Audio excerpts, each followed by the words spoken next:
परवरिश ड्रामे की अगली किस्त में आप देखेंगे कि वली घर छोड़कर जा चुका है, क्योंकि अपने बाप की बातें सुनने के बाद वो इतना दिल बर्दाश्ता हो चुका है कि वो अब इस घर में नहीं रहना चाहता।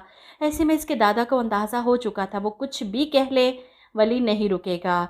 इसलिए इसे मोबाइल और कुछ पैसे पकड़ा देते हैं कि मुझसे राब्ते में रहना। खैर वली तो इस वक्त रुल रहा है सड़कों पर। रिक्शे वाले से कहा कि किसी सस्ते से होटल में ले जाओ, रात रुकना है, और वो इसे सड़क किनारे बनी चारपाइयों के पास लाकर खड़ा कर देता है कि ये तुम्हारा सस्ता तरीन होटल। ये देखकर वली परेशान हो जाता है कि मैं यहाँ पर कैसे रुक सकता हूँ।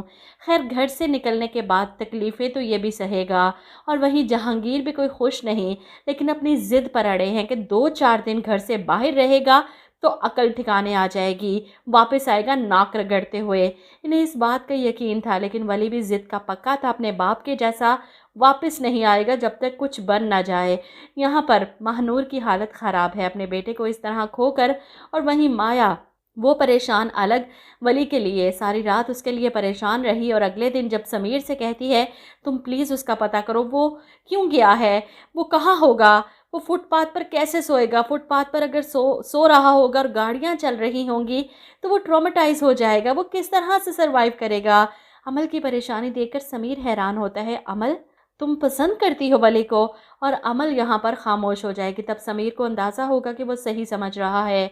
अमल समीर से बात करती है कि वली मेरा पहला दोस्त, पहला दुश्मन और पहला धोखा है। समीर ये सब सुनकर परेशान हो जाता है। वो अपनी बहन से बहुत प्यार करता है और नहीं चाहता कि वली की वजह से इसे कोई दुख पहुँचे। इधर पन्हा अपनी सास से जाकर बात करती है कि आपने किस तरह जहांगीर भाई की बात पर हामी भरी, मुझसे पूछा ना भी ज़रूरी नहीं समझा। अमल मेरी बेटी है, किस तरह जहांगीर भाई ने सबके सामने वली से कहा कि वो अमल से शादी करे। ये बाप और बेटे की जंग है और पता नहीं इस जंग में कितना अरसा लग जाएगा, और आप मुझे कह रही हैं मैं अमल के लिए वली के बारे में सोचूं? ऐसा नहीं हो सकता। इधर आप देखेंगे कि जहांगीर सारी रात सो नहीं सके परेशानी में, और अगले दिन इनके वालिद इनसे आकर बात करते हैं। कोई बेटा बाप से दूर होता है तो बाप कहीं ना कहे शिकायत तो होती है।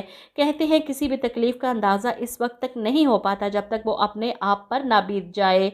जहांगीर मुँह लटकाए बैठे हैं, शायद इस वक्त अपने बाप की अजियत को समझ सकें कि वो भी तो इतना अरसा अपने बाप से दूर रहा अपने करियर के लिए, अपनी लाइफ सेट करने के लिए, और अब अगर इनका बेटा इन्हें छोड़कर गया है तो इन्हें हौसले से काम लेना पड़ेगा। वहीं दूसरी तरफ वली जो रात से धक्के खा रहा था सड़कों के, ऐसे में सुबह होती है, चलते हुए इसे अंदाज़ा होता है इसका पीछा कर रहा है कोई।